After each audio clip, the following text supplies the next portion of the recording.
السلام عليكم ورحمة الله وبركاته.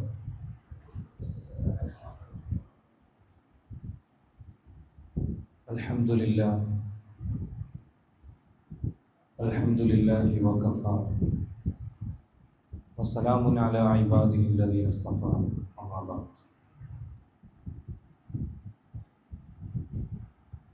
അല്ലാഹു സുബ്ഹാനഹു വ തആല നമ്മെ കബൂൽ ചെയ്യുമാറാവട്ടെ.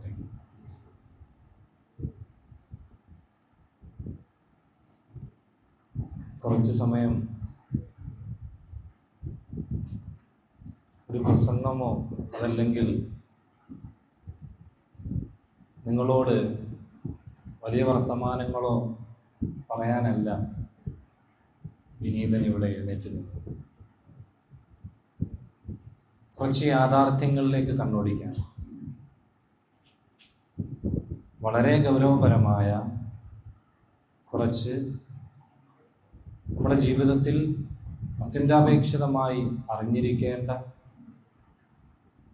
നമ്മുടെ ജീവിതത്തിൽ ഒരുപക്ഷെ കാലിടറി പോയേക്കാവുന്ന ഒരു ചില വിഷയങ്ങളെ സംബന്ധിച്ച് ആമുഖമൊന്നുമില്ലാതെ ഇൻഷാ അല്ലാഹ് നമുക്ക് വിഷയത്തിലേക്ക് കിടക്കാം. നിരീശ്വരവാദം, യുക്തിവാദം,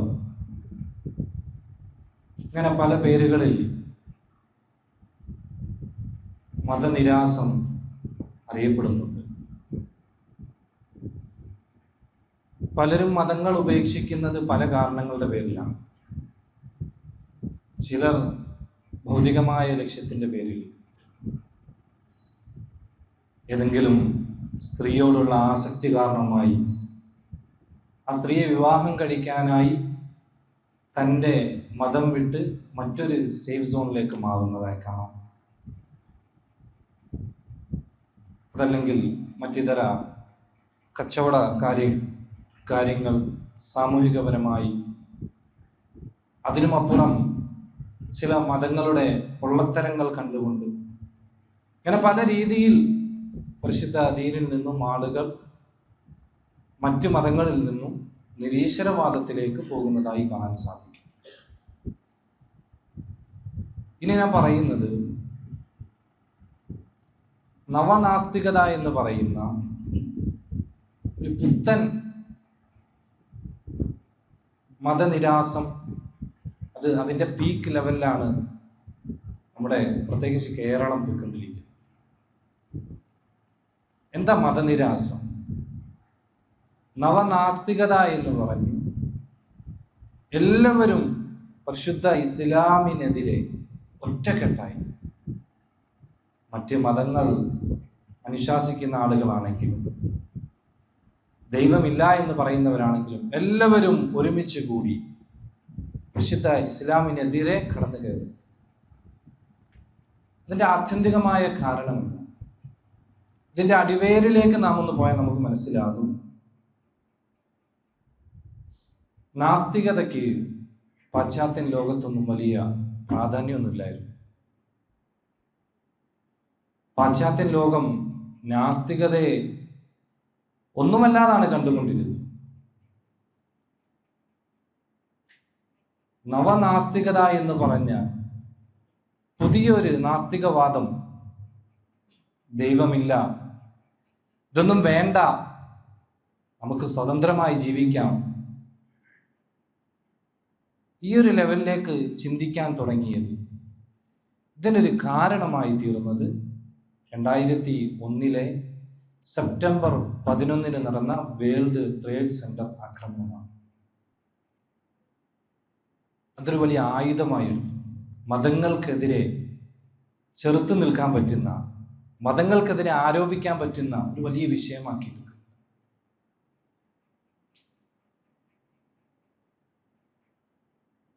2001 വേൾഡ് ട്രേഡ് സെന്റർ, അത് പറയേണ്ട വിഷയമില്ല, നിങ്ങൾക്ക് അറിയാമായിരിക്കാം.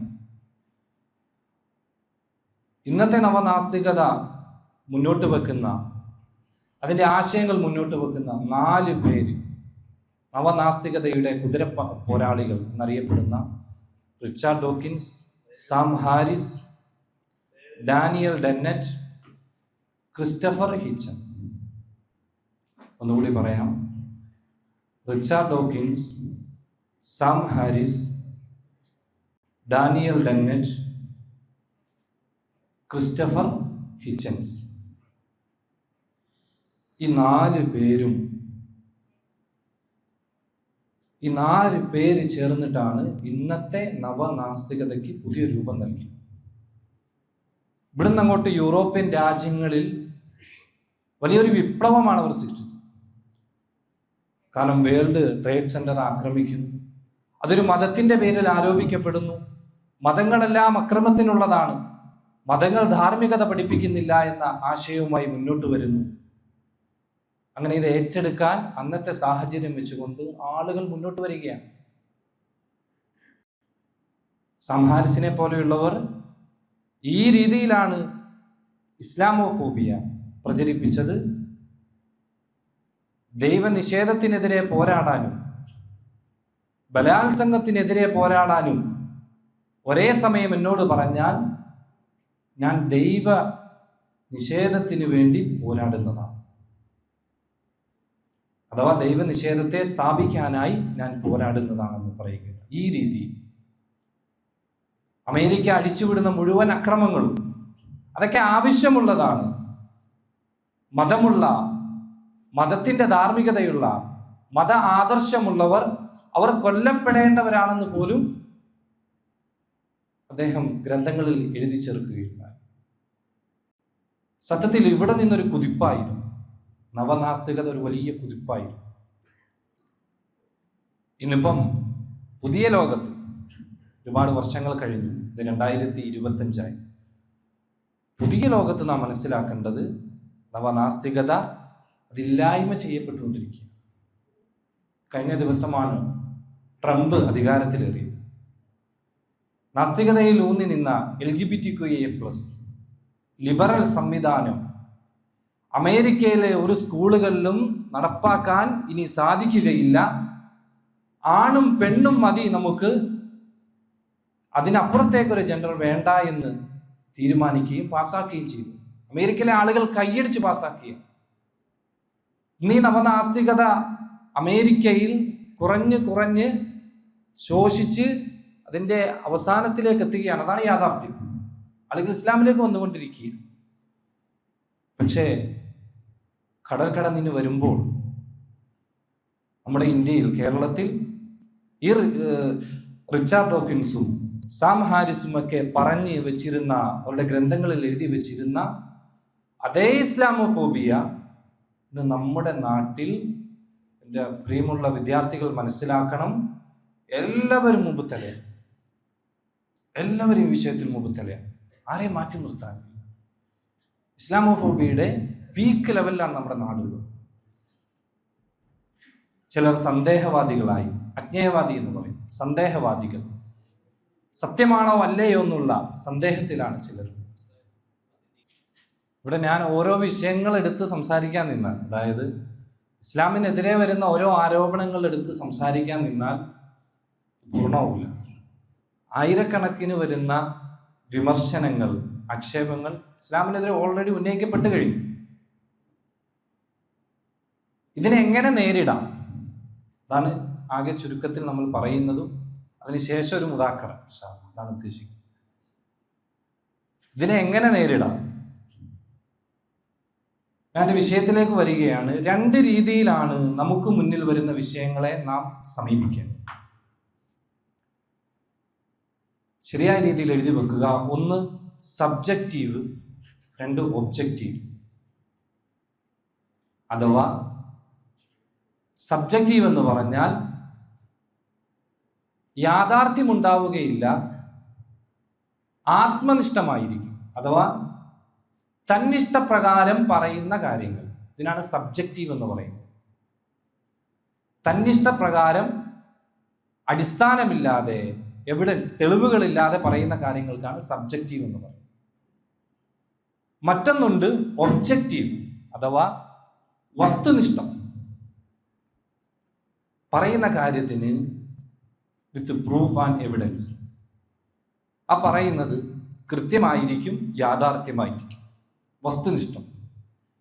ഇങ്ങനെ നമുക്ക് മുന്നിൽ വരുന്ന വിഷയങ്ങളെ രണ്ടായി നാം തരംതിരിക്കും.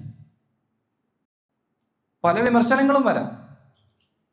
ഞാൻ നിങ്ങളോട് പല വിഷയങ്ങൾ വിട്ടു തന്നാൽ ഒരു പക്ഷേ നിങ്ങൾ അന്താളിച്ച് നിൽക്കും. അതിനെ ഈ രണ്ട് രീതിയിലാണ് നമ്മൾ കണക്കാക്കേണ്ടത്, നോക്കിക്കാണേണ്ടത്. സബ്ജക്റ്റീവും ഒബ്ജക്റ്റീവും.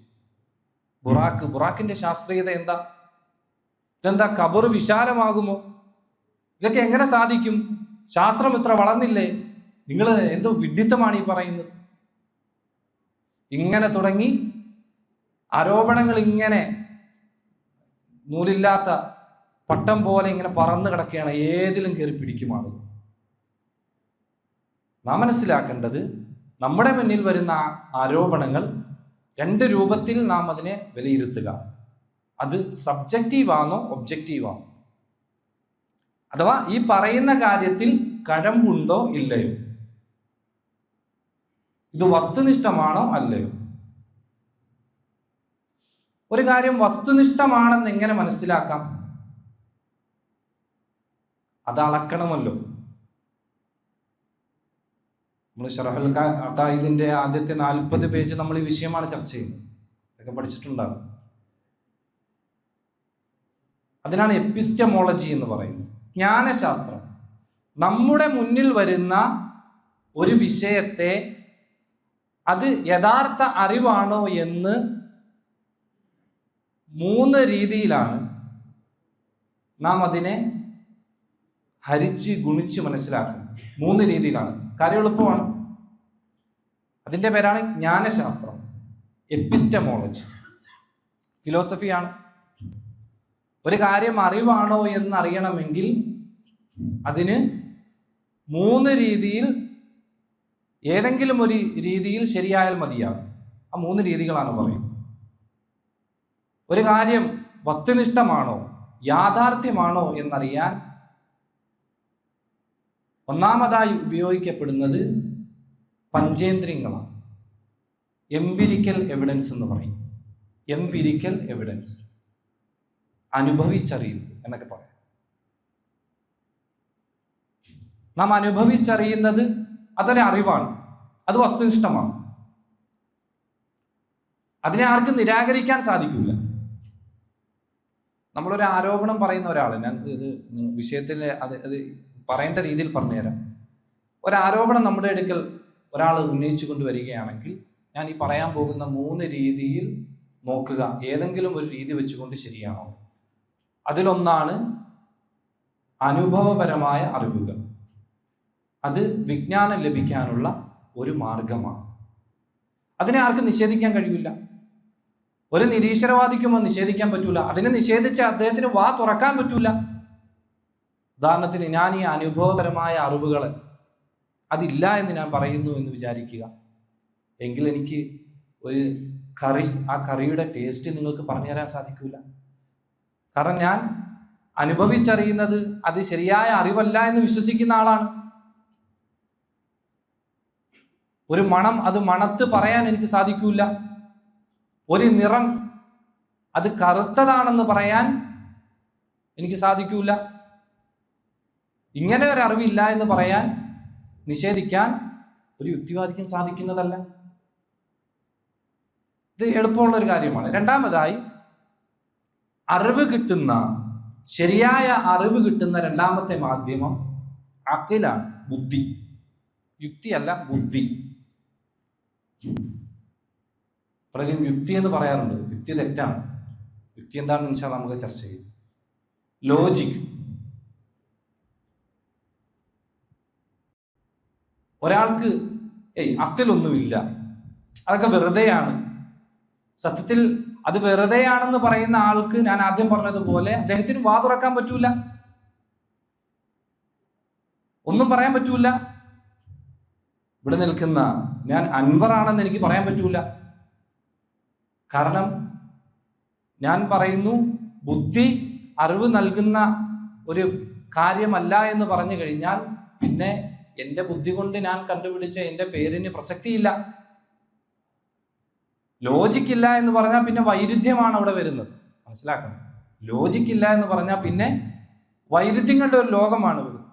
രണ്ടും എത്ര? 4 പറയും. ബുദ്ധി ജ്ഞാനത്തിൻ്റെ ഉറവിടമല്ല എന്ന് പറയുന്ന ഒരാളെ സംബന്ധിച്ച് 4 പറയാൻ തെറ്റാന്ന് പറയേണ്ടി വരും. അത് നീ നിഷേധിക്കുന്നല്ലോ, ബുദ്ധിയെ നിഷേധിക്കുന്നല്ലോ. നീ ഇതെങ്ങനെ കണ്ടുപിടിച്ചു? അതിൻ്റെ ബുദ്ധി ഇല്ല, നീ ബുദ്ധിയില്ല എന്ന് പറയുന്നവനാണ്. ഇങ്ങനെ വൈരുദ്ധ്യങ്ങളുടെ ഒരു മാലാ ലോകത്തേക്ക് പോകേണ്ടി വരും. ഇത് ഞാൻ പറയുന്നത് ഇവിടെയാണ്. ഇവിടെ ലോക്കിടേണ്ട ഒരു ഘട്ടം വരും. ഇനിയാണ് നമ്മൾ ലോക്കിടാൻ പോകുന്നത്. അറിവെന്താണെന്ന് നമ്മൾ ഈ ചാടി നിരീശ്വരവാദം പറഞ്ഞ എൻ്റെ ഇസ്ലാമിനെതിരെ വലിയ ഘോരഘോരമായി പ്രസംഗിച്ചു കൊണ്ട് വരുമ്പോൾ അവിടെ പിടിക്കണം. എന്താണ് സഹോദര അറിവെന്താണ്? അറിവിന് 3 മാർഗങ്ങളാണ്. അത് ഏതൊക്കെയാണ്? അത് പറഞ്ഞു കൊടുക്കണം. നിഷേധിച്ചാൽ ഇങ്ങനെയുള്ള ഉദാഹരണങ്ങൾ പറയണം. മൂന്നാമതായി അറിവ് ലഭിക്കാനുള്ള 3ാമത്തെ മാർഗമാണ് ഖബർ. ഫിലോസഫിക്കലി അത് ഫിലോസഫി അനുസരിച്ച് ടെസ്റ്റിമോണിയൽ എവിഡൻസ് എന്നാണ് പറയുന്നത്. Knowledge by authority. ശരിയായ അതോറിറ്റിയിൽ നിന്നും ലഭ്യമാകുന്ന അറിവ്. ഖബറിനെ നിഷേധിക്കാൻ സാധിക്കുമല്ലോ ഒരാൾക്ക്. നിഷേധിച്ചാൽ പലതും നിഷേധിക്കേണ്ടി വരും.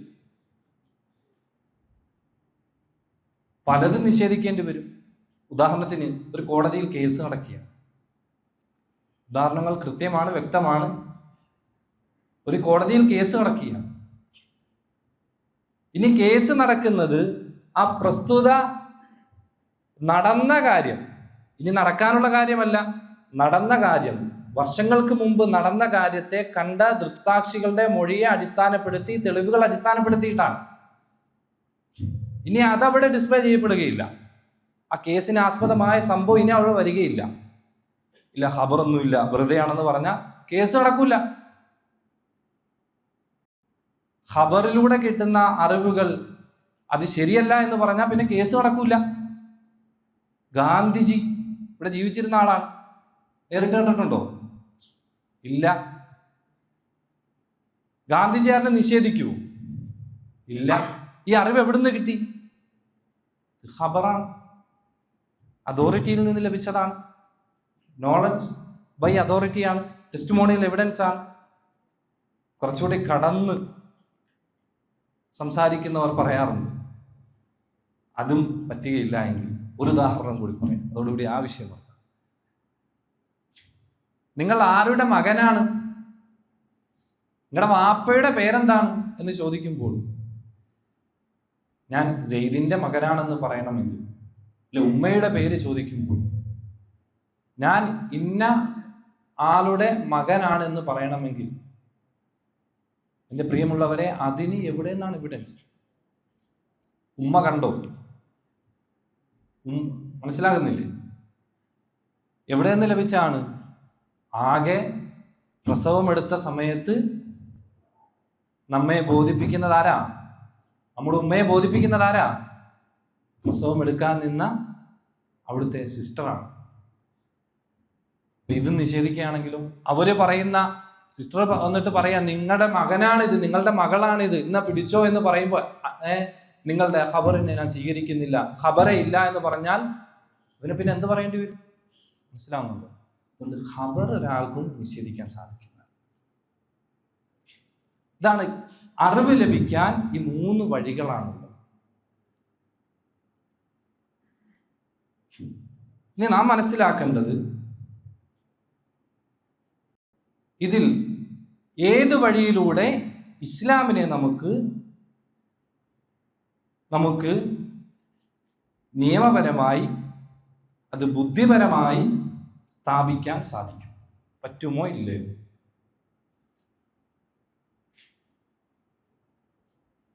ബുദ്ധിപരമായി സ്ഥാപിക്കാൻ സാധിക്കും. ബുദ്ധിപരമായി ഒരു കാര്യത്തെ സ്ഥാപിച്ചു കഴിഞ്ഞാൽ, ബുദ്ധിപരമായി നാം സ്ഥാപിച്ചു കഴിഞ്ഞ ആ കാര്യത്തിൻ്റെ ഉള്ളിൽ നടക്കുന്ന പല കാര്യങ്ങളും ഉണ്ടാകും. ആ കാര്യങ്ങളെയെല്ലാം അതിൻ്റെ ഹിക്മത്ത്, അതിൻ്റെ പൊരുൾ ചോദിക്കാതെ, പൊരുൾ അന്വേഷിക്കാതെ അംഗീകരിക്കലാണ് ബുദ്ധിപരം. ഇതൊരു മെയിൻ പോയിന്റാണ്. പക്ഷേ നമ്മൾ ഇസ്ലാമിനെ, നമ്മൾ നമ്മുടെ റബ്ബിനെ ബുദ്ധിപരമായി ഇൻഷാല്ലാ ഇപ്പോൾ തന്നെ നമ്മൾ ബുദ്ധിപരമായി തന്നെ അതിനെ സ്ഥാപിക്കും. അങ്ങനെ സ്ഥാപിച്ചു കഴിഞ്ഞാൽ ആ ദീനിൽ പറയുന്ന വിഷയങ്ങളെ ഹിക്മത്ത്, പൊരുൾ, അതിൻ്റെ പൊരുൾ എന്താണ്, അവിടെ ഉദ്ദേശിക്കുന്നത് എന്താണെന്ന് അതിൻ്റെ ഹിക്മത്ത് അറിയാതെ, പൊരുൾ അറിയാതെ അംഗീകരിക്കലാണ് ബുദ്ധിപരം. കാരണം അതെവിടെ നിന്നുള്ളതാണ്? ആ വിഷയം ബുദ്ധിപരമാണല്ലോ. അള്ളാഹ് ബുദ്ധിപരമാണ്. അള്ളാഹ് ബുദ്ധിപരമായി സ്ഥാപിക്കപ്പെട്ടു കഴിഞ്ഞു എങ്കിൽ പിന്നെ ആ അള്ളാഹു പറയുന്ന വിഷയങ്ങൾ, അതിൻ്റെ പൊരുൾ ഒരുപക്ഷെ നമുക്കറിയാം, ചിലപ്പോൾ അറിയാതിരിക്കാം. എന്താണെങ്കിൽ തന്നെയും അതിൻ്റെ പൊരുൾ അറിയൽ നമുക്ക് അനിവാര്യതയില്ല. കാരണം ഇത് സ്ഥാപിക്കപ്പെട്ട, ബുദ്ധിപരമായി സ്ഥാപിക്കപ്പെട്ടതാണ്. ഒരു ഉദാഹരണത്തിൽ നമുക്ക് മനസ്സിലാക്കാം. മോഡി നോട്ട് നിരോധിച്ചു. നമ്മുടെ പ്രധാനമന്ത്രി നരേന്ദ്രമോദി നോട്ട് നിരോധിച്ചു. അതൊരു അതോറിറ്റിയിൽ നിന്നാണ് നോട്ട് നിരോധനം വരുന്നത്. നമ്മൾ ആരെങ്കിലും നോട്ട് നിരോധിച്ചപ്പോൾ നമ്മുടെ കയ്യിലുണ്ടായിരുന്ന പഴയ നോട്ടുകൾ മാറാതെ ഇരുന്നോ? ചോദ്യം ചെയ്തുകൊണ്ടിരുന്നോ? ഇല്ല. കാരണം അത് അതോറിറ്റിയിൽ നിന്ന് വരുന്നതാണ്. അതിൻ്റെ പൊരുൾ എന്താണെന്ന് നമുക്കറിയില്ല. പക്ഷേ അതൊരു അതോറിറ്റി പറയുന്നതായതുകൊണ്ട്, അത് നമുക്ക് മേൽ അധികാരമുള്ള ഒരാൾ പറയുന്നതായതുകൊണ്ട് നമ്മൾ അനുസരിച്ചേ തീരൂ. അതാണ് ബുദ്ധിപരം. അതല്ലാതെ ആ നോട്ടുകളെല്ലാം മാറാതെ തൻ്റെ കയ്യിൽ വെച്ച് കഴിഞ്ഞാൽ, നോട്ട് നിരോധനം, നോട്ട് മാറേണ്ട ആ ദിവസവും വന്ന് കഴിഞ്ഞു പോയി കഴിഞ്ഞാൽ നമ്മുടെ വിപ്ലവങ്ങളൊക്കെ അവിടെ തീരും. പൈസ അത് വാല്യൂ ഇല്ല, നമ്മുടെ പോക്കറ്റിൽ തന്നെ ഇരിക്കും. അതല്ലേ? അപ്പൊ ബുദ്ധിപരമായി അള്ളാഹുവിനെ, അള്ളാഹിന്റെ അസ്തിത്വത്തെ അറിഞ്ഞു കഴിഞ്ഞാൽ പിന്നെ അതിൻ്റെ പൊരുൾ അറിയുക, അറിയാതിരിക്കുക, അതൊരു കാര്യമുള്ള കാര്യമില്ല. ചിലതൊക്കെ അള്ളാഹു തആല പറഞ്ഞു തരും, ചിലതൊക്കെ പറയൂല. ഇപ്പൊ നമുക്ക് മുന്നിൽ വരുന്ന, എന്തിനാണ് ജംറയിൽ കല്ലെറിയുന്നത്? മുസ്ദലിഫയിൽ രാപ്പാർക്കണം, മിനയിൽ രാപ്പാർക്കണം, അറഫയിൽ പോയി നിൽക്കണം, ഇങ്ങനെ കുറേ വിഷയങ്ങളുണ്ട്. ഇതിൻ്റെ ഒന്നും പൊരുളറിയേണ്ട കാര്യമില്ല. ഇത് യഥാർത്ഥ അതോറിറ്റി നമ്മോട് കൽപ്പിച്ചതാണ്. അത്രേ ഉള്ളൂ. അതിന് കൂലിയുമുണ്ട്. ഓരോന്നിനും പൊരുൾ നമ്മുടെ നിയമവശങ്ങൾ തന്നെ എടുത്ത്, നമ്മുടെ ദൈനംദിന ജീവിതം തന്നെ എടുത്തു നോക്കിയാൽ അതോറിറ്റി പറയുന്നത് എന്തോ അതനുസരിക്കുക എന്നുള്ളതാണ്. അങ്ങനെ ഒരു അതോറിറ്റി ഉണ്ടോ ഇല്ലയോ അത് നമുക്ക് കൃത്യമായി മനസ്സിലായോ? അതിലേക്കാണ് നമ്മൾ വരുന്നത്. യുക്തിപരമായി ദൈവമുണ്ടോ ഇല്ലയോ, നമ്മുടെ ആ ചർച്ചയിലേക്കാണ് നമ്മൾ പോകുന്നത്. അങ്ങനെ ഒരു ദൈവം സ്ഥിരപ്പെട്ട് കഴിഞ്ഞാൽ പിന്നെ അവന്റെ നിയമങ്ങൾ നമ്മൾ അനുസരിക്കുക എന്നുള്ളതാണ്. അങ്ങനെ ഒരു ദൈവമില്ല എന്നതിന് സത്യത്തിൽ ലോകത്ത് ഒരു എത്തിസവും ഒരു യുക്തിവാദികളും തെളിവിന്നേ വരെ പറഞ്ഞിട്ടില്ല. അതൊരു വലിയ വിഷയമാണ്. യുക്തിപരമായി ദൈവമുണ്ടോ ഇല്ലേ, നമ്മൾ പഠിക്കണം ഈ വിഷയം. എന്താണ് യുക്തി? യുക്തിവാദികൾ എന്താ? യുക്തിവാദികൾ എന്ന് പറഞ്ഞാൽ നിരീശ്വരവാദികളാണോ? പലരും വലിയ അഭിമാനത്തോടു കൂടി വന്ന് പറയാറുണ്ട്, ഞാനൊരു യുക്തിവാദിയാണ്. അതിൻ്റെ അർത്ഥം നിരീശ്വരവാദിയാണെന്നാണോ? യുക്തി കൊണ്ട് ഉദ്ദേശിക്കുന്നത് എന്താണ്? വിത്ത് ഫിലോസഫിയാണ് നമ്മൾ പറയുന്നത്. എന്താണ് യുക്തി? സത്യത്തിൽ യുക്തിവാദി എന്ന് പറഞ്ഞാൽ ദൈവം ഉണ്ട് എന്ന് വിശ്വസിക്കുന്ന ആൾക്ക് പറയുന്ന പേരാണ് യുക്തിവാദി. അതിൻ്റെ മാധ്യയിലേക്കാണ് നമ്മൾ പോകുന്നത്. എവിടെ നിന്ന് ഈ യുക്തിവാദം എന്ന പേര് വന്നു? ആധുനിക കാലത്ത് റാഷണലിസം അഥവാ യുക്തിവാദം എന്ന ചിന്താപരമായ ഒരു ആശയത്തെ ഫിലോസഫിയിലേക്ക്, ഒരു ഫിലോസഫി പഠനമായി തന്നെ കൊണ്ടുവന്നത് റെനെ ദെക്കാർത്തെ എന്ന് പറയുന്ന ഒരു വലിയ ബുദ്ധിപരമായി ചിന്തിക്കുന്ന ഒരു ഫിലോസഫറാണ് റെനെ ദെക്കാർത്ത്. ഇതിൽ വളരെ ബഹുരസമായിട്ടുള്ളത്, ഇദ്ദേഹം ദൈവാസ്തിത്വം ഉണ്ട് എന്ന് വാദിച്ച ആളാണ്. യുക്തിവാദം എന്നത് ഫിലോസഫിയാണ്. അതിനെ ഫിലോസഫി ആശയത്തിലേക്ക് കൊണ്ടുവന്ന ആള് ഈ റെനെ ദെക്കാർത്തയാണ്. ഇദ്ദേഹമാകട്ടെ ദൈവാസ്തിത്വം ഉണ്ട് എന്ന് സ്ഥാപിക്കാൻ വേണ്ടി പുസ്തകങ്ങൾ എഴുതിക്കൂട്ടിയ ആളാണ്. യുക്തിവാദം അഥവാ റാഷണലിസം ഒരിക്കലും ദൈവം ഇല്ല എന്ന് പറയുന്ന വാദമല്ല.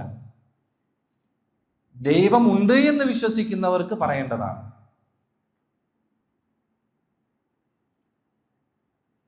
മതനിരാസത്തിന് എതിരാണ് ശരിക്കും യുക്തിവാദം. മനസ്സിലാക്കണം. ഇതിന്റെ ഉപജ്ഞാതാവ് തന്നെ, ഇതിനെ ഫിലോസഫിയിലേക്ക് കൊണ്ടുവന്ന ആള് തന്നെ ദൈവാസ്തിത്വം ഉണ്ട് എന്ന് പറഞ്ഞ ആളാണ്. 3 രീതിയിലുള്ള യുക്തിയാണ് നമുക്ക് കാണാൻ സാധിക്കും. യുക്തിക്ക് 3 സാധ്യതകളുണ്ട്. അതിലൊന്ന് എനേറ്റ് റാഷണാലിറ്റി അഥവാ എനേറ്റ് റാഷണാലിറ്റി, നൈസർഗികമായ യുക്തിബോധം. അഥവാ നമ്മൾക്ക് ജന്മനാ ലഭിക്കുന്ന, നമ്മൾ നേടിയെടുക്കാത്ത, നമ്മൾ കഷ്ടപ്പെട്ട് നേടിയെടുക്കേണ്ട സാഹചര്യമില്ലാത്ത ജന്മനാ ലഭിക്കുന്ന യുക്തി, ഇതിനാണ് എനേറ്റ് റാഷണാലിറ്റി അഥവാ നൈസർഗികമായ യുക്തിബോധം എന്ന് പറയും. 2 ശാസ്ത്രീയമായ യുക്തിചിന്ത, സയന്റിഫിക് റാഷണാലിറ്റി. 3 സാമാന്യ യുക്തി, കോമൺ സെൻസ്. ഇങ്ങനെ 3 തരം യുക്തികളാണുള്ളത്. മനുഷ്യന്റെ ഈ 3 യുക്തിയും മനുഷ്യന്റെ ഈ 3 യുക്തിയും ദൈവം ഉണ്ട് എന്നതിനെ പ്രൂഫ് ചെയ്യുന്നതാണ്. പഠനങ്ങളാണ്. ഉദാഹരണത്തിന് നൈസർഗികമായ യുക്തിബോധം. മനുഷ്യന് ജന്മന പുറത്തുനിന്ന് ആർജിച്ചെടുക്കേണ്ടി വരാത്ത, ജനിക്കുമ്പോൾ തന്നെ കിട്ടുന്ന യുക്തിബോധം. ലോകമൊട്ടാകെയുള്ള ആളുകൾ,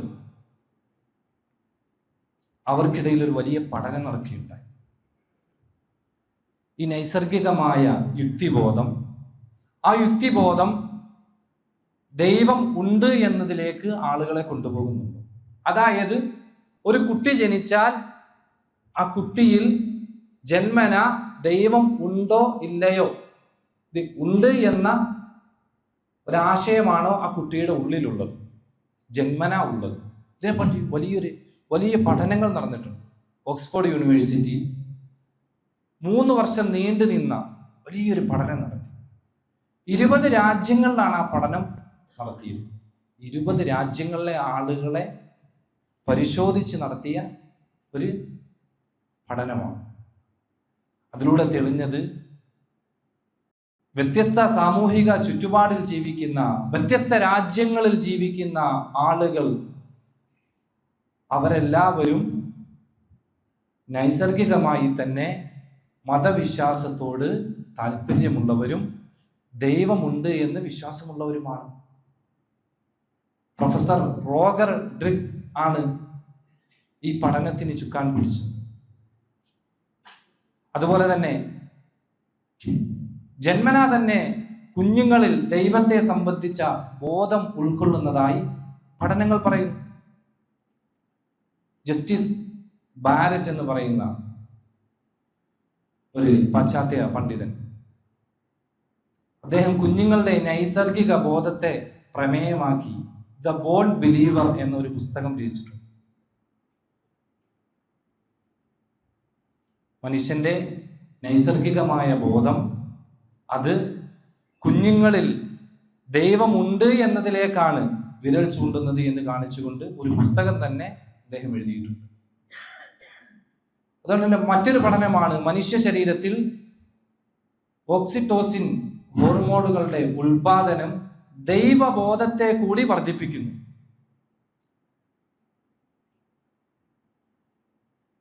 ഈ പഠനത്തിന്റെ പേരാണ് ഡ്യൂക്ക്. ഈ പഠനം നടത്തിയത് ഡ്യൂക്ക് യൂണിവേഴ്സിറ്റിയാണ്. ഒരു വലിയ കൗതുകകരമായ പഠനമാണ്. അപ്പൊ നമുക്ക് പറയാനുള്ളത്, യുക്തിപരമായി ദൈവമില്ല എന്ന് സ്ഥാപിക്കാൻ മനുഷ്യൻ സയന്റിഫിക്കലി സാധ്യമല്ല, ഒരു എത്തീസ്റ്റിനും സാധ്യമല്ല. പഠനങ്ങളാണ് പറയുന്നത്. ജന്മന കുഞ്ഞുങ്ങളുടെ ശരീരത്തിൽ, കുഞ്ഞുങ്ങളിൽ ദൈവമുണ്ട് എന്ന ചിന്തയാണ് ജന്മന ഉള്ളത്.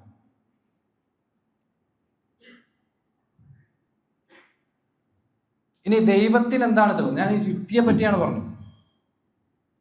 ഇനി രണ്ട് യുക്തികൾ കൂടിയുണ്ട്. ശാസ്ത്രീയമായ യുക്തി ചിന്ത. ശാസ്ത്രം ഒരിക്കലും ഒരു കാര്യത്തിന്റെ പ്രൂഫല്ല, അതിനെ അവസാനം പറഞ്ഞു നിർത്താം. പ്രൂഫല്ല, അതുകൊണ്ട് ആ യുക്തിക്ക് പ്രസക്തിയുമില്ല. പക്ഷെ അത് അവസാനം പറയും. മൂന്നാണ് കോമൺ സെൻസ്. കോമൺ സെൻസ് വെച്ചുകൊണ്ട് ഉള്ള പഠനങ്ങൾ നടത്തിയപ്പോൾ സാമാന്യ യുക്തിക്ക് ഒരേ അനുപാതത്തിൽ സഞ്ചരിച്ചു കൊണ്ടിരിക്കുന്ന സൃഷ്ടിപ്പുകൾ ലോകത്തിങ്ങനെ പടർന്നു കിടക്കുകയാണ് ഒരേ അനുപാതത്തിൽ. ഇത് കണ്ടിട്ടൊരിക്കലും ഒരു സാമാന്യ കോമൺ സെൻസ്, അല്ലെ, നമ്മളെപ്പോഴും പറയുന്നതാണ്, കോമൺ സെൻസ് ഉള്ള ആൾക്ക് ദൈവമില്ല, ഇതൊന്നും കൃത്യമായിട്ടല്ല, ഇതിനെ കൃത്യത വരുത്തുന്ന ഒരാൾ ഇല്ലാതെയാണ് ചലിക്കുന്നത് എന്ന് പറയാൻ സാധിക്കില്ല എന്നാണ് ഫിലോസഫി പഠനങ്ങൾ നമുക്ക് മുന്നിൽ തരുന്നത്. അപ്പം ഞാൻ യുക്തിവാദി എന്ന് ഒരാൾ പറഞ്ഞാൽ അത് നിരീശ്വരവാദിക്ക് പറയാനുള്ള വാക്കല്ല, മറിച്ച് യുക്തിവാദം എന്നത് ദൈവമുണ്ട് എന്ന് പറയുന്നവർ പറയേണ്ടതാണ്. അതിൻ്റെ തെളിവുകളാണ് 3 തെളിവുകളാണ് നമ്മളിവിടെ പറഞ്ഞത്. 3 രീതിയിലുള്ള യുക്തി. ആ 3 യുക്തിയും ദൈവ അസ്തിത്വത്തെ അതുണ്ട് എന്ന് മുന്നോട്ട് വെക്കുന്നതാണ്. ഇനി ദൈവമുണ്ട് എന്നതിന് ഞാനിവിടെ യുക്തി പറഞ്ഞു നിർത്തിയത്, യുക്തി എന്ന് പറയുന്നത് നമ്മളത് വേണ്ട രീതിയിൽ മനസ്സിലാക്കാൻ വേണ്ടിയിട്ടാണ്. ഒരിക്കലും ബുദ്ധി അല്ല യുക്തി. യുക്തി എന്ന് പറഞ്ഞാൽ ഇതാണ്. ബുദ്ധി എന്ന് പറഞ്ഞാൽ തലച്ചോറുമായി മനുഷ്യൻ ചിന്തിച്ച് കണ്ടെത്തുന്ന കാര്യങ്ങളാണ്. പിന്നെ യുക്തി സയന്റിഫിക് റാഷനാലിറ്റി, അവിടെ ബുദ്ധിക്ക് ദഖലുണ്ട്, ഇല്ല എന്നല്ല. പക്ഷെ അങ്ങനെയുള്ള സയന്റിഫിക് കാര്യങ്ങൾ എന്തല്ല, പ്രൂഫല്ല. പക്ഷെ അതിലേക്ക് വരാം നമുക്ക്. ഇനി എന്താണ് തെളിവ്? ദൈവം ഉണ്ട് എന്നതിന് ഫിലോസഫി ആർഗ്യുമെന്റ്സ് വെച്ചുകൊണ്ട് എങ്ങനെ നമുക്ക് സ്ഥാപിക്കാൻ സാധിക്കും? അപ്പോൾ ആദ്യം പറഞ്ഞു വെച്ചു 3 കാര്യങ്ങളാണ് അറിവ് ലഭിക്കാൻ വേണ്ടത്. അതിലൊന്ന് ഏതാണ്? പഞ്ചേന്ദ്രിയങ്ങൾ കൊണ്ട്, അല്ലേ? 2 അഖൽ, ലോജിക്കാണ്. 3 ഖബർ, ടെസ്റ്റിമോണിയൽ എവിഡൻസ്. ഏത് വിഷയം നമ്മുടെ മുന്നിൽ വന്നാലും ഇത് ഈ രീതിയിൽ തെളിവുള്ളതാണോ എന്നാണ് ആദ്യം നോക്കേണ്ടത്. എന്നിട്ട് വേണം അതിന് മറുപടി കണ്ടെത്താൻ.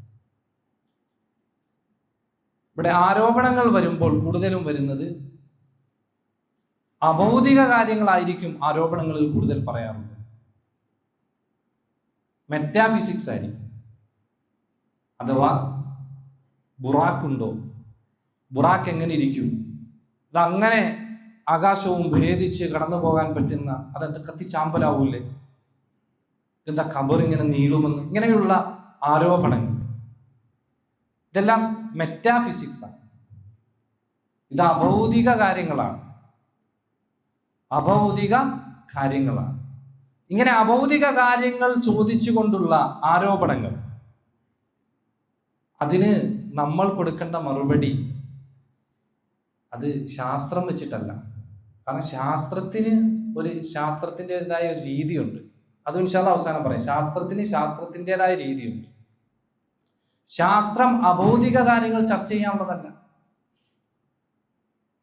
ശാസ്ത്രം ഭൗതിക കാര്യങ്ങൾ ചർച്ച ചെയ്യാനുള്ളതാണ്. അഭൗതിക കാര്യങ്ങൾ മെറ്റാഫിസിക്സ് എന്നാണ് പറയുന്നത്. അങ്ങനെ ഒരു കാര്യം മെറ്റാഫിസിക്സ് ആയ അഭൗതിക, നമുക്ക് കണ്ണുകൊണ്ട് കാണാൻ കഴിയാത്ത, ഹർക്കുല്ലാതെയായ, പതിവിന് വിപരീതമായ കാര്യങ്ങൾ അത് നടന്നു അല്ലെങ്കിൽ നടക്കും, ഇങ്ങനെയുള്ള ഹദീസിലും ഖുർആനിലും വന്ന സംഭവങ്ങൾക്കെതിരെ ആരോപണങ്ങൾ വരുമ്പോൾ നമ്മൾ അവിടെ അപ്ലൈ ചെയ്ത് കൊടുക്കേണ്ടത് ഇതിനെല്ലാം സാധിക്കുന്ന ഒരു ദൈവത്തിന്റെ അസ്തിത്വത്തെയാണ്. അങ്ങനെ ഒരു അസ്തിത്വം ഉണ്ടെങ്കിൽ ഈ പറഞ്ഞതെല്ലാം നടക്കും. അപ്പൊ അതിനുള്ള മറുപടി എന്താണ്? സെൽഫ് എവിഡൻസ് ആയ ഉണ്ടായേ തീരൂ ഈ ലോകത്ത്, ഉണ്ടായേ തീരൂ, നെസസറി എക്സിസ്റ്റൻസ് എന്ന് പറയും, ഉണ്ടായിരിക്കൽ അനിവാര്യമായ ഒരു അസ്തിത്വം. അങ്ങനെയുള്ള അസ്തിത്വത്തെ നമ്മൾ സ്ഥിരപ്പെടുത്തുക എന്നുള്ളത് കാര്യം മനസ്സിലായെന്ന് വിചാരിക്കുന്നു. അഭൗതിക കാര്യങ്ങളിൽ ചർച്ച ചെയ്യാതെ അഭൗതിക കാര്യങ്ങൾ വരുമ്പോൾ അതിനെ ശാസ്ത്രീയപരമായി ഒരിക്കലും കൊണ്ടുപോകാൻ ശ്രമിക്കും. ശാസ്ത്രം വേറെയാണ്, ശാസ്ത്രത്തിന്റെ മെത്തഡോളജി വേറെയാണ്. മറിച്ച് അങ്ങനെയുള്ള അഭൗതിക കാര്യങ്ങൾ നടത്താൻ കെൽപ്പുള്ള, ക്യാപ്പബിലിറ്റിയുള്ള ഒരു ദൈവത്തെ സ്ഥിരപ്പെടുത്തുക എന്നുള്ളതാണ്. ഇനി അങ്ങനെ ഒരു അള്ള ഉണ്ട് എന്ന് ബുദ്ധിപരമായി നമുക്ക് എങ്ങനെ തെളിയിക്കാം? ബുദ്ധിപരമായി അങ്ങനെ ഒരു ദൈവമുണ്ട് എന്ന് നമുക്ക് എങ്ങനെ തെളിയിക്കാം? ബുദ്ധിയെ നിരാകരിക്കാൻ പറ്റൂലല്ലോ. നമ്മൾ ആദ്യം പറഞ്ഞു വെച്ചു, നമുക്ക് മുന്നിൽ വരുന്ന ഒരു യുക്തിവാദിയോട്, യുക്തിവാദിയുടെ ഡെഫിനിഷൻ നമ്മൾ പറഞ്ഞു കഴിഞ്ഞു. യുക്തിവാദിയെ നിരീശ്വരവാദിക്ക് ഒരിക്കലും പറയാൻ സാധിക്കില്ല ആ വാക്ക്. ഒരു നിരീശ്വരവാദി നമുക്ക് മുന്നിൽ വന്ന് വാചാലനാകുമ്പോൾ നമ്മൾ ആദ്യം ജ്ഞാനം, ഇൽമ ലഭിക്കേണ്ട ഇൽമിന്റെ വഴികൾ ഏതൊക്കെയാണ് അതവിടെ കൃത്യമായി പറയുക. ഇനി ബുദ്ധിപരമായി അങ്ങനെ ഒരു ദൈവത്തെ എങ്ങനെ സ്ഥിരപ്പെടുത്താം? ഫിലോസഫിയാണ്, എല്ലാവരും അംഗീകരിക്കുന്നതാണ്, ഇവരും അംഗീകരിക്കുന്നതാണ്. ഫിലോസഫി ഇല്ലെങ്കിൽ ലോകമില്ല, പഠനങ്ങളില്ല, ശാസ്ത്രമില്ല. അതൊരു യാഥാർത്ഥ്യമാണ്. ഫിലോസഫി തത്വങ്ങൾ വെച്ചുകൊണ്ടാണ് ശാസ്ത്രം നിലനിൽക്കുന്നത്. അല്ലാതെ ശാസ്ത്രം വേറെ ഫിലോസഫി വേറെ അങ്ങനെയല്ല. പക്ഷേ അത് അവസാനത്തിൽ അത് പറയാൻ ഞാൻ ഇപ്പോൾ എൻ്റെ വിശദീകരണം പറഞ്ഞു പോവുകയാണ്. എന്താണ് തെളിവ്? ഒന്ന് സെൽഫ് എവിഡൻസ് ട്രൂത്ത് എന്ന് പറയും. അഥവാ കൃത്യമായി മനസ്സിലാക്കുക, ഇപ്പൊ എൻ്റെ കയ്യിലൊരു ഫോൺ ഉണ്ടെങ്കിൽ, ഇന്ന നിറത്തിലുള്ള ഒരു ഫോൺ ഉണ്ടെങ്കിൽ അതുണ്ട് എന്നതിന് എന്താണ് തെളിവ്?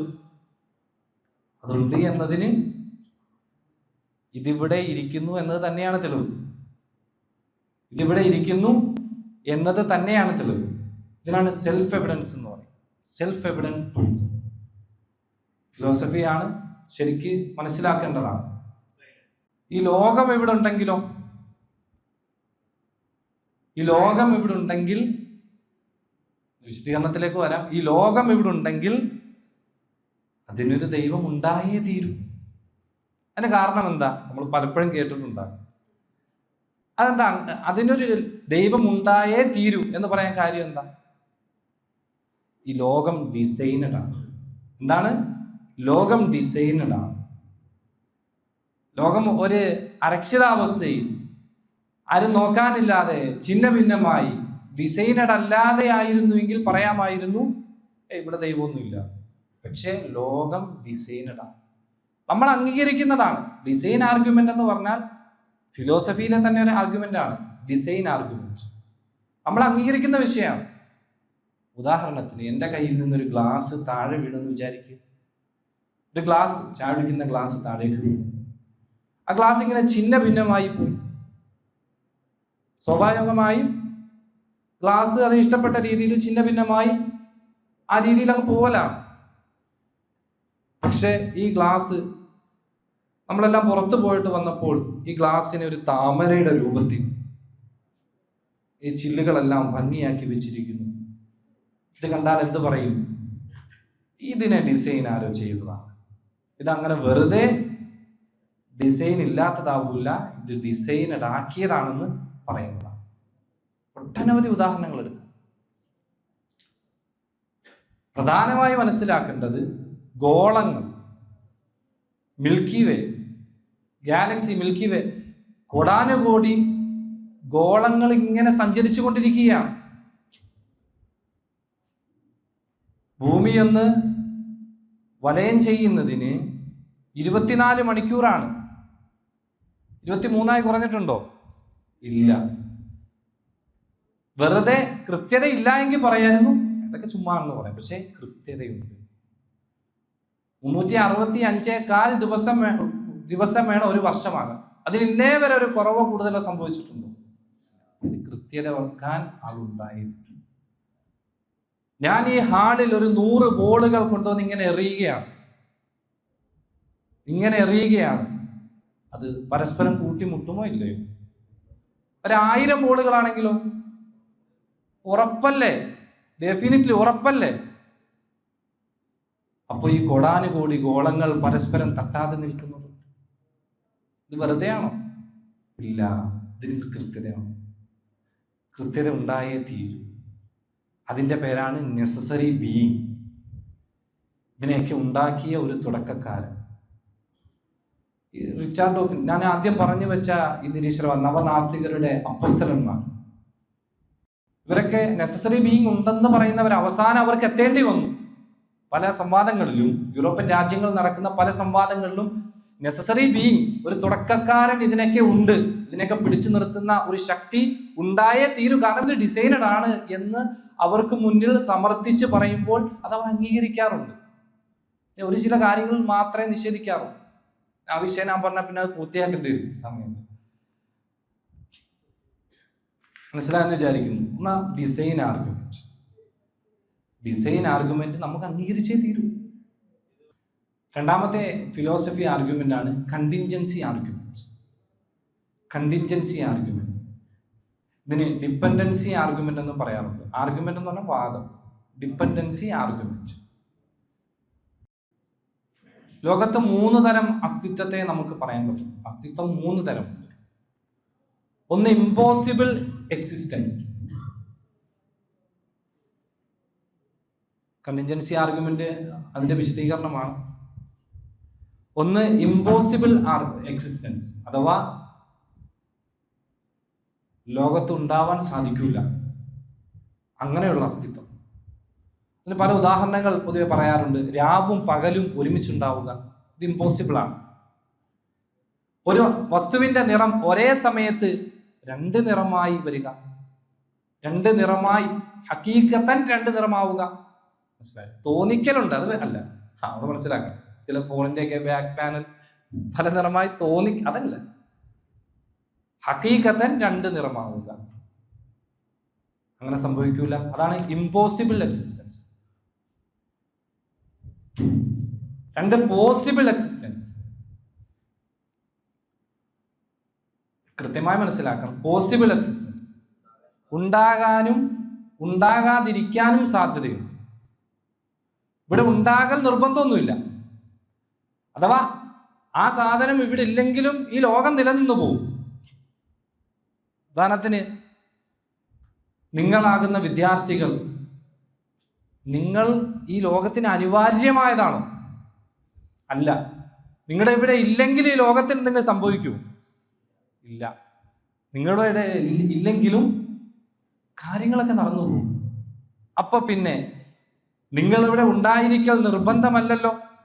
എങ്കിൽ പിന്നെ നിങ്ങളെ ആര് കൊണ്ടുവന്നു? നിങ്ങളെ ആര് കൊണ്ടുവന്നു? അതാണ് പോസിബിൾ എക്സിസ്റ്റൻസ്.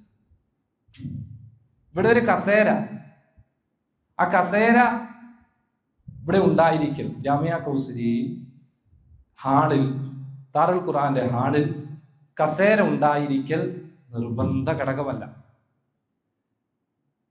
ഇവിടെ ഉണ്ടാകാനും ഉണ്ടാകാതിരിക്കാനും സാധ്യതയുണ്ട്. ഈ ഹാൾ ആകണമെങ്കിൽ കസേരയുടെ കാര്യവും ഇല്ല, ഒരു അനിവാര്യ ഘടകമല്ല. പിന്നെ ഇത് ആര് കൊണ്ടുവരും? അതാണ് പോസിബിൾ എക്സിസ്റ്റൻസ്. അതിലേക്ക് വരാം. ഈ പോസിബിൾ എക്സിസ്റ്റൻസിന് 3 പ്രത്യേകതകളുണ്ട്. അതിലൊന്നാണ് മറ്റൊന്നിനെ ഡിപ്പെൻഡ് ആയിരിക്കും ഇരിക്കുന്നത്. മറ്റൊന്നിനെ ഡിപ്പെൻഡ് ചെയ്താവും ഈ പോസിബിൾ എക്സിസ്റ്റൻസിന് നിലനിൽപ്പുണ്ടാവുക. ഞാനിവിടെ നിൽക്കുന്നത്, ഇവിടെ എൻ്റെ കാലുകൾ പതിച്ചു വെക്കാൻ തറയുള്ളത് കൊണ്ടാണ്. എൻ്റെ കൈ ഇങ്ങനെ വെക്കുന്നത്, ഞാൻ ഈ പീഠത്തിൽ ഇങ്ങനെ പീഠത്തിൽ ഡിപ്പെൻഡ് ചെയ്യുന്നത് കൊണ്ടാണ്, ആസ്വദിക്കുന്നത് കൊണ്ടാണ്. നിങ്ങൾ ഇരിക്കുന്നത് തറയുള്ളത് കൊണ്ടാണ്, അല്ലേ? നമ്മൾ ഒന്നൊന്നിനോട് ഡിപ്പെൻഡ് ചെയ്തായിരിക്കും പോസിബിൾ എക്സിസ്റ്റൻസ് ഇരിക്കും. ഏത് വേണമെങ്കിലും, ഏത് കാര്യങ്ങൾ വേണം, ലോകത്തുള്ള ഏത് കാര്യങ്ങൾ അതൊന്നിനെ ഡിപ്പെൻഡ് ചെയ്താണ്. മരങ്ങൾ അത് മണ്ണിനെ ഡിപ്പെൻഡ് ചെയ്താണ് നിൽക്കുന്നത്. മണ്ണ് ഈ ഭൂമിയെ ഡിപ്പെൻഡ് ചെയ്താണ് നിൽക്കുന്നത്. അവിടെ അങ്ങനെ ഒരു അസ്തിത്വം അത് വേറെ ഉണ്ട്. ഈ ഭൂമി ഇല്ലെങ്കിൽ ഇവിടെ എന്തെങ്കിലും പ്രശ്നമുണ്ടോ? അതും മനസ്സിലാക്കണം. ഭൂമിയും പോസിബിൾ എക്സിസ്റ്റൻസ് ആണ്. ഇവിടെ ഇവിടെ വരാനും വരാതിരിക്കാനും സാധ്യതയുള്ളതായിരുന്നു, ഇപ്പോൾ വന്നു അല്ലേ? അഥവാ ഭൂമിയാകുന്ന ഗോളം ഇതില്ലെങ്കിലും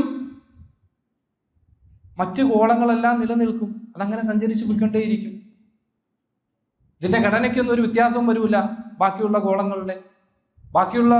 ഗോളങ്ങൾക്കൊന്നും ഒന്നും സംഭവിക്കില്ല. അപ്പൊ പിന്നെ സ്വയം ഉണ്ടാകൽ അനിവാര്യമില്ലാത്ത, സ്വയം ഉണ്ടാകൽ നിർബന്ധമല്ലാത്ത ഇതെവിടെ ഇന്ന് മനസ്സിലാകും. പോസിബിൾ എക്സിസ്റ്റൻസിൽ ഉണ്ടാകുന്ന ഒന്നാമത്തെ പ്രത്യേകതയാണ് മറ്റൊന്നിനെ ഡിപ്പെൻഡ് ചെയ്തിട്ടായിരിക്കും. 3 പ്രത്യേകതകളാണ്. രണ്ടാമത്തെ പ്രത്യേകത മറ്റൊരവസ്ഥയിലേക്ക് മാറാൻ സാധിക്കുന്നതാണ്. മറ്റൊരവസ്ഥയിലേക്ക് മാറാൻ സാധിക്കുന്നതാണ്. ഖരാവസ്ഥയിൽ നിന്നും ദ്രാവകാവസ്ഥയിലേക്ക് മാറും. നൃത്തത്തിൽ നിന്നും ഇരുത്തത്തിലേക്ക് മാറും. ഈ ശരീരം മണ്ണോട് ചേർന്ന് പോകും, ഇല്ലാതാകും. ഒരവസ്ഥയിൽ നിന്നും മറ്റൊരവസ്ഥയിലേക്ക് മാറുന്നതാണ്. അപ്പൊ അത് പഴയതാവൂല. പല ആർഗ്യുമെന്റ്സുകളും ഇവിടെ സ്ഥിരപ്പെടും. അതാണ് ഞാൻ പറഞ്ഞത്, പ്രത്യേകം നോട്ട് ചെയ്യേണ്ടതാണ്. അപ്പൊ അത് പഴയതാവൂല. മാറിക്കൊണ്ടിരിക്കുന്നത് പഴയതാവൂ?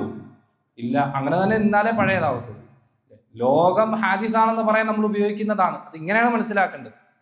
അത് മാറിക്കൊണ്ടിരിക്കുന്നതാണ്. അപ്പൊ നേരത്തെയുള്ള അവസ്ഥയിൽ നിന്നും വേറൊരവസ്ഥയിലേക്ക് മാറുമ്പോൾ പഴയത് എന്ന് പറയത്തില്ല, പിന്നെന്താ? പുതിയതായി.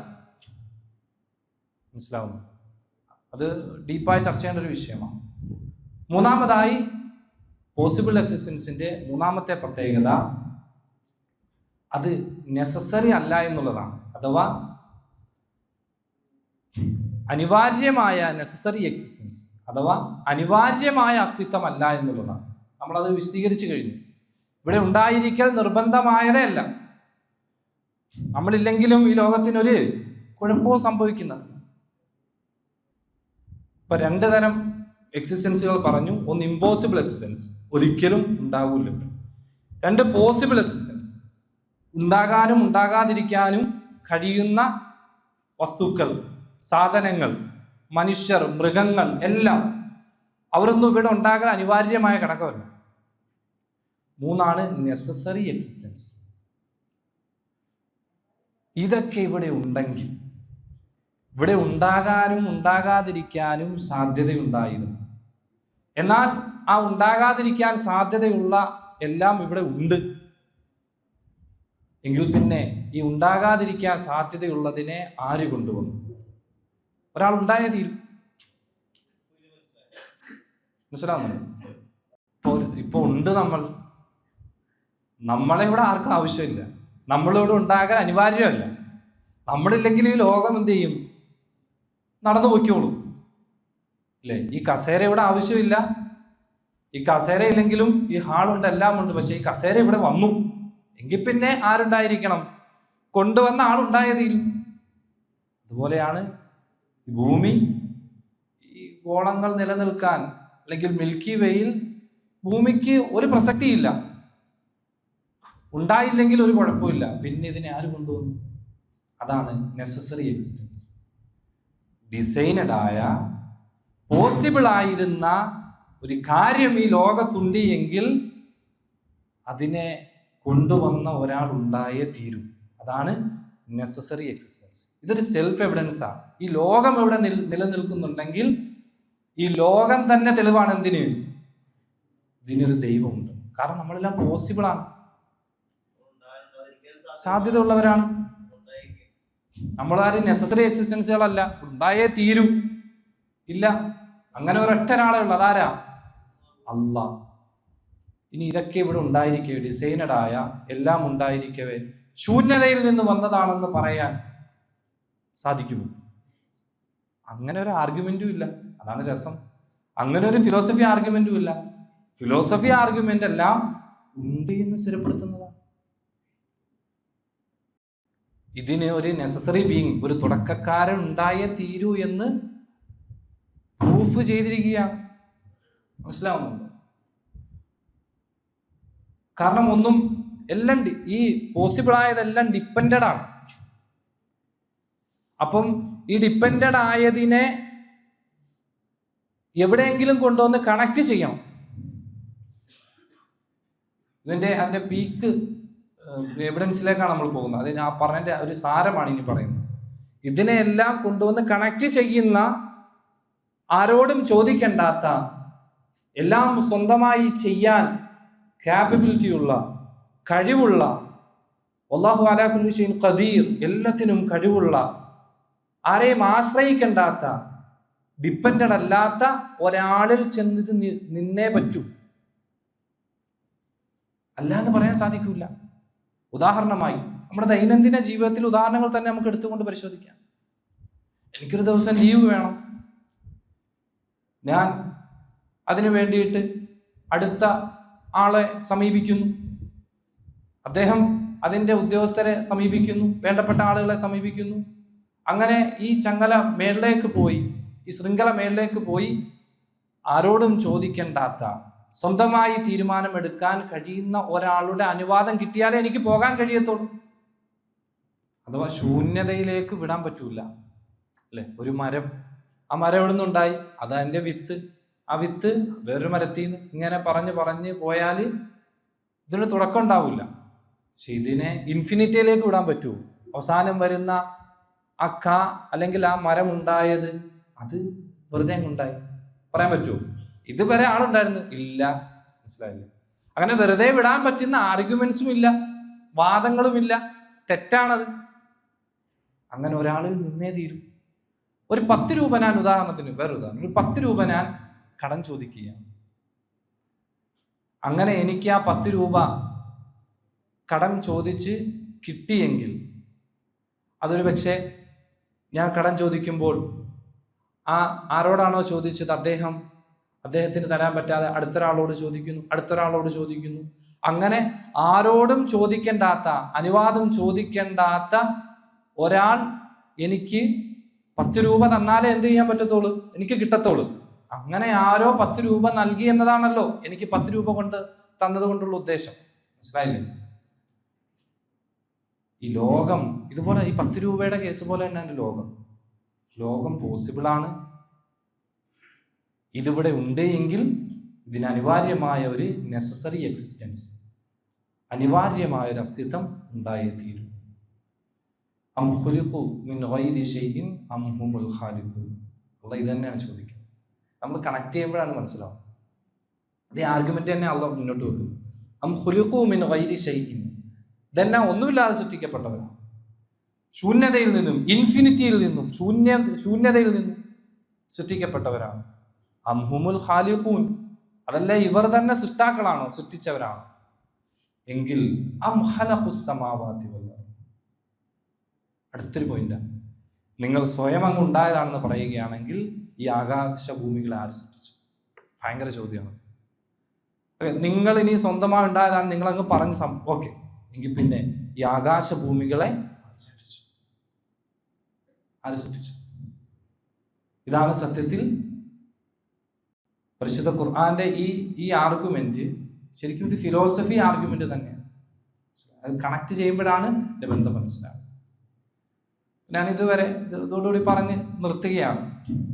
ഇതൊരു ചെറിയൊരു എവിഡൻസുകൾ നിരത്തിയിട്ടുള്ള ഒബ്ജക്റ്റീവായ, ആദ്യം പറഞ്ഞതിലേക്ക് പോകാം. നമ്മൾ പറഞ്ഞു നമ്മുടെ മുന്നിൽ ഒരു കാര്യം വരുമ്പോൾ സബ്ജക്റ്റീവാണോ ഒബ്ജക്റ്റീവാണോ എന്ന് നമ്മൾ വേർതിരിക്കുക. ആത്മനിഷ്ഠമാണോ, ചുമ്മാ പറയുന്നതാണോ, അതല്ല വസ്തുനിഷ്ഠമാണോ എന്ന് നമ്മൾ വേർതിരിക്കുക. വസ്തുനിഷ്ഠമാണോ എന്ന് വേർതിരിക്കാനുള്ളതാണ് നാം ജ്ഞാനത്തെ, അറിവിനെ മനസ്സിലാക്കാൻ 3 വഴികളാണുള്ളത്. ഏതൊക്കെയാണത്?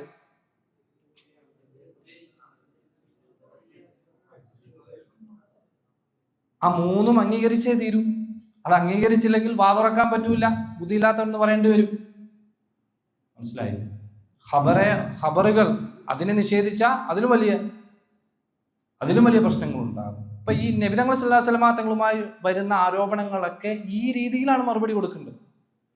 അതൊക്കെ ഖബറുകളാണ്. അപ്പൊ ആ ഖബറുകൾ സത്യവുമാണ്. ധാരാളം നിഷേധിക്കപ്പെടാത്ത മുതവാത്തിറൻ നമുക്ക് കിട്ടിയതാണ്. നിങ്ങൾ ഖബർ നിഷേധിക്കുകയാണെങ്കിൽ നിങ്ങളുടെ അസ്തിത്വത്തെ തന്നെ നിങ്ങൾക്ക് നിഷേധിക്കേണ്ടി വരും. നമ്മളത് പറഞ്ഞു അതെങ്ങനെയാണെന്ന്. അതുകൊണ്ട് ഖബറിനെ നിഷേധിക്കാൻ പറ്റില്ല. മനസ്സിലായില്ലേ? നമ്മൾ ഈ രീതിയിലാണ് ആരോപണങ്ങളെ സമീപിക്കേണ്ടത്. ഇല്ലാണ്ട് ഇത്ര പോകും. മനസ്സിലായില്ലേ? ഇല്ല, പ്രശ്നമാണ്. അപ്പൊ അഭൗതിക കാര്യങ്ങൾ മുന്നിലേക്ക് വന്നു കഴിഞ്ഞാൽ അഭൗതികനായ, എല്ലാത്തിനും കഴിവുള്ള, എല്ലാവരും ഡിപ്പെൻഡ് ചെയ്യുന്ന, ആരെയും ഡിപ്പെൻഡ് ചെയ്യാത്ത അസ്വമദ്, നിരാശ്രയനായ ഒരു ദൈവത്തെ നമ്മൾ അപ്ലൈ ചെയ്ത് കൊടുക്കുക. അപ്പൊ പിന്നെ അഭൗതിക കാര്യങ്ങളെല്ലാം അവനിലൂടെയാണ് നടക്കുക. അങ്ങനെയുള്ള അഭൗതികനായ റബ്ബിനെ നമ്മൾ സ്ഥിരപ്പെടുത്തുന്ന റൂട്ടുകളാണ്, അങ്ങനെയുള്ള ആർഗ്യുമെന്റ്സുകളാണ് നമ്മളിവിടെ ചർച്ച ചെയ്യുന്നത്. ഇത് ചെറിയൊരു വലിയ വിശാലമായൊരു വഴിയുടെ ചെറിയൊരു പാർട്ട് മാത്രമാണ്. ഇനി ഇവരെ കൊടുക്കാൻ ഒരുപാടുണ്ട്, പഠിക്കാൻ ഒരുപാടുണ്ട്, ചർച്ച ചെയ്യാൻ. ധാർമ്മികത ഞാൻ എല്ലാം പറയുന്നില്ല, ഓരോന്ന് നിങ്ങളോട് ചോദിക്കാൻ. ഇനി നമ്മൾ പറയുന്ന ധാർമ്മികതയുണ്ടല്ലോ, ഒരു കാര്യം നന്മയാണോ തിന്മയാണോ, ഒരു കാര്യം നന്മയാണോ തിന്മയാണോ, നമ്മളെങ്ങനെയാണ് വിലയിരുത്തുന്നത്? നമ്മൾ വിലയിരുത്തുന്നത് നമ്മെ പരിപാലിച്ച അല്ലാഹു റബ്ബുൽ ഇസ്സത്ത് നന്മയും തിന്മയും അവൻ പഠിപ്പിച്ചതനുസരിച്ച് നമ്മൾ അത് നന്മയാണെന്നും ഇത് തിന്മയാണെന്നും മനസ്സിലാക്കി. ഇനി ഒരു നിരീശ്വരവാദി എങ്ങനെ ധാർമ്മികതയെ അളക്കും? എന്താണ് ധാർമ്മികത, എന്താണ് നന്മ, എന്താണ് തിന്മ? നിരീശ്വരവാദിയോട് ചോദിച്ചു നോക്കി. അവർ പറയും കൂടുതൽ സന്തോഷം നൽകുന്നത് നന്മയും കൂടുതൽ ഹാമുണ്ടാക്കുന്നത്, കൂടുതൽ ദോഷമുണ്ടാക്കുന്നത് തിന്മയെന്നും പറയും. അങ്ങനെ പറയാൻ പറ്റുമോ? ഇല്ല. കാരണം എന്താ? 40 പേര് കൂടി ഒരാളെ ബലാത്സംഗം ചെയ്തു കഴിഞ്ഞാൽ അഗലബിയത്ത് 40 പേര് സന്തോഷിക്കുകയാണ്. അപ്പം ബലാത്സംഗം ചെയ്യുന്നവർ നന്മയുടെ ആൾക്കാരാണെന്ന് പറയേണ്ടി വരും. വലിയ പ്രശ്നമാണ്. ഹാമുണ്ടാവുന്ന ഒരാൾക്ക്, സ്ത്രീ, ഓരോ കുറ്റകൃത്യങ്ങൾ എടുത്തു കൊല്ലുന്നവൻ, അവനതിനൊരു ഹരമുണ്ടായി.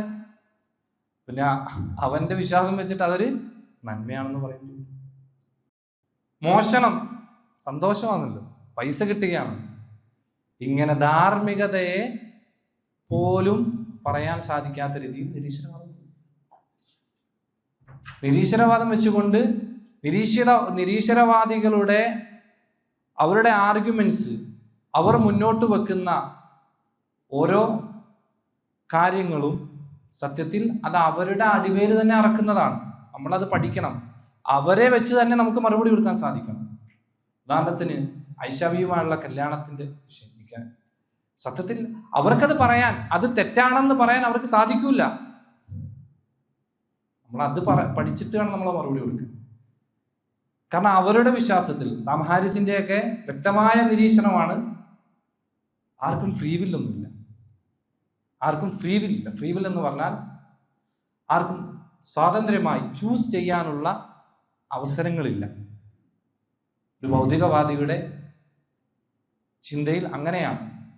കാരണം അവർക്ക് ദൈവമില്ല, മറ്റൊന്നുമില്ലല്ലോ. അവര് പറയുന്നത് മനുഷ്യന് ഫ്രീ വില്ലില്ല എന്ന് വെച്ചാൽ മനുഷ്യന് സ്വാതന്ത്ര്യമില്ല. മനുഷ്യൻ ഓരോ കാര്യങ്ങൾ ചെയ്യുന്നത് അവന്റെ തലച്ചോറിൽ നടക്കുന്ന കെമിക്കൽ റിയാക്ഷനും ഇലക്ട്രിക് സിമ്പിൾസും അനുസരിച്ച് മനുഷ്യന്റെ തലച്ചോറിൽ നടക്കുന്ന ചില പ്രക്രിയകളിലൂടെ പുറത്തു വരുന്ന കാര്യങ്ങളാണ് അവൻ ചെയ്യുന്നത്. ഈ കാര്യങ്ങളെ തടഞ്ഞു നിർത്താൻ അവനൊന്നും സാധിക്കില്ല. അതങ്ങനെ അങ്ങ് ഉണ്ടാവുകയാണ് എന്നതാണ് സാംഹാരിസിനെ പോലെയുള്ള നിരീശ്വരവാദികളായ അപ്പോസ്തലന്മാരുടെ പ്രഖ്യാപനം. അപ്പൊ പിന്നെ ഐഷാബി റളിയല്ലാഹു തആല അൻഹയുടെ വിവാഹത്തേക്ക് എങ്ങനെ കൺസെന്റ് ഇല്ല, ഐഷയ്ക്ക് സമ്മതമില്ലാതെയാണ് വിവാഹം ചെയ്തതെന്ന് പറയാൻ സാധിക്കും? കാരണം എന്താ? ഐഷയ്ക്ക് അതെടുക്കാനുള്ള ഫ്രീ വില്ലല്ലോ. അതെടുക്കാൻ ഫ്രീ വിൽ എന്ന് വെച്ചാൽ ഇച്ഛ, ചൂസ് ചെയ്യാനുള്ള, തനിക്കിപ്പോ വിവാഹം കഴിക്കണോ വേണ്ടയോ എന്ന് ചൂസ് ചെയ്യാൻ സാധിക്കൂലല്ലോ.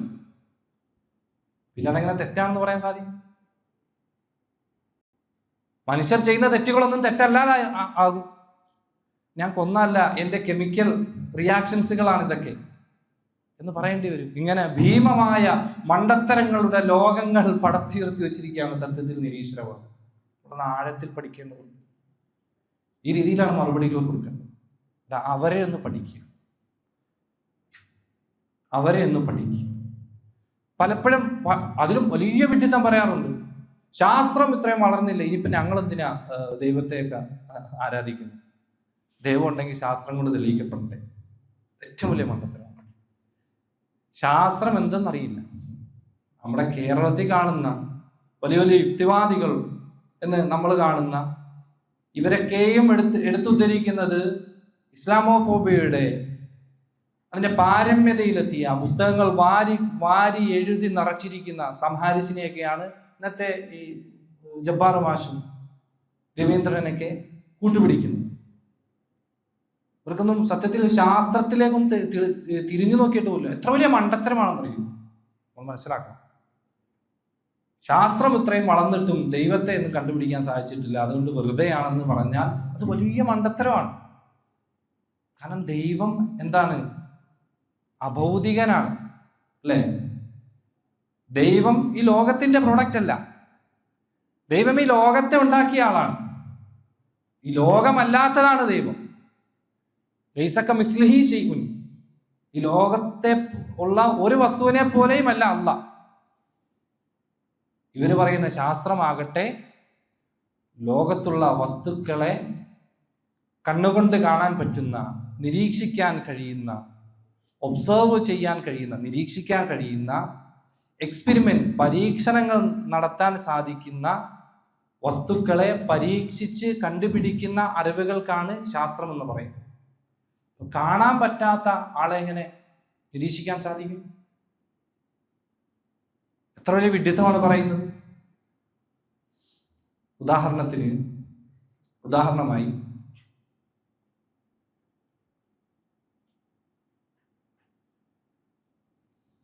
നമ്മൾ ഒരു മരുന്നുണ്ടാക്കുകയാണെന്ന് വിചാരിക്കും.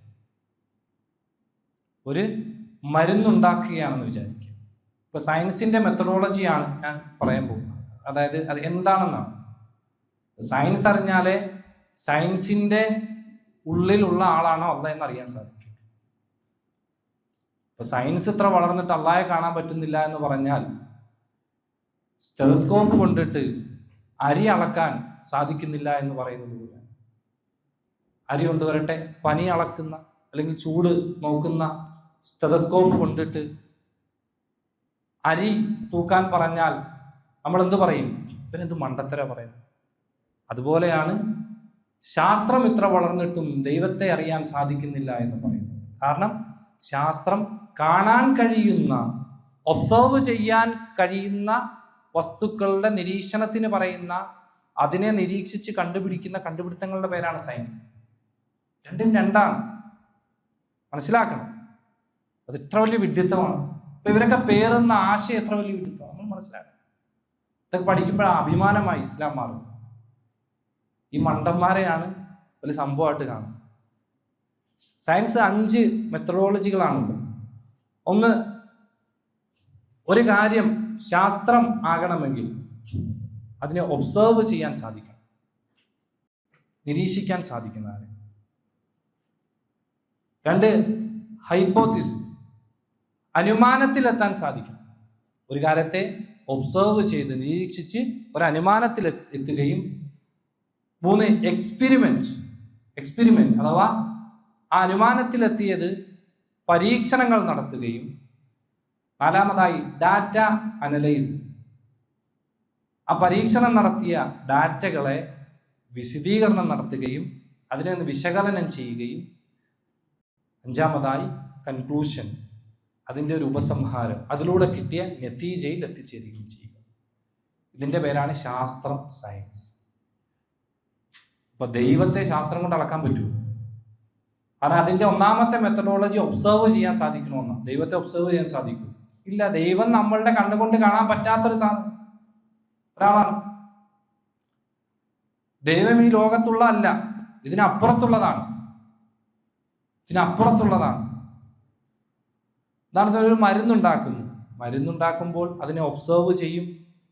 അതുപോലെ അതിന് ഹൈപ്പോസിസ്, ഒരു അനുമാനത്തിലെത്തുകയും പരീക്ഷണം നടത്തുകയും പലരിലും പരീക്ഷണം നടത്തി ഇത് അവന്റെ ഇന്ന രോഗം മാറ്റുന്നുണ്ടോ എന്ന് നോക്കും. അങ്ങനെ അത് വിശകലനം ചെയ്തതിന് ശേഷം ഒരു കൺക്ലൂഷനിലെത്തുന്നു, ഇന്ന ആന്റിബയോട്ടിക് ഇന്ന രോഗത്തിനുള്ളതാണ്. ഇതാണ് ശാസ്ത്രം. അതുകൊണ്ട് ഒബ്സർവ് ചെയ്ത് കണ്ടുപിടിക്കേണ്ട സാധനങ്ങളെ ഒബ്സർവ് ചെയ്ത് കണ്ടുപിടിക്കുന്നതിനാണ് ശാസ്ത്രം എന്ന് പറയുന്നത്. അതിനപ്പുറത്തുള്ളത് ശാസ്ത്രത്തിന്റെ പരിധിയല്ല, അതിന് മെറ്റാഫിസിക്സ് എന്നാണ് പറയുന്നത്. അഭൗതികമാണ്, അത് വേറെ ചർച്ചകളാണ്. അഭൗതികം നിലവിൽ പറഞ്ഞു വരുന്നത് അഭൗതികനായ അള്ളാഹുവിനെ സ്ഥിരപ്പെടുത്തണമെങ്കിൽ നമ്മൾ ഈ പറഞ്ഞ ആർഗ്യുമെന്റ്സുകളാണ് ഉപയോഗിക്കാറുള്ളത്. അല്ലാഹു തആല കേട്ടതും പറഞ്ഞതും അതിനെ മനസ്സിലാക്കി അതിനെ മുന്നിലോട്ടുള്ള ലോകത്തിന് വേണ്ടി ഉപയോഗപ്പെടുത്താൻ തൗഫീഖ് നൽകട്ടെ.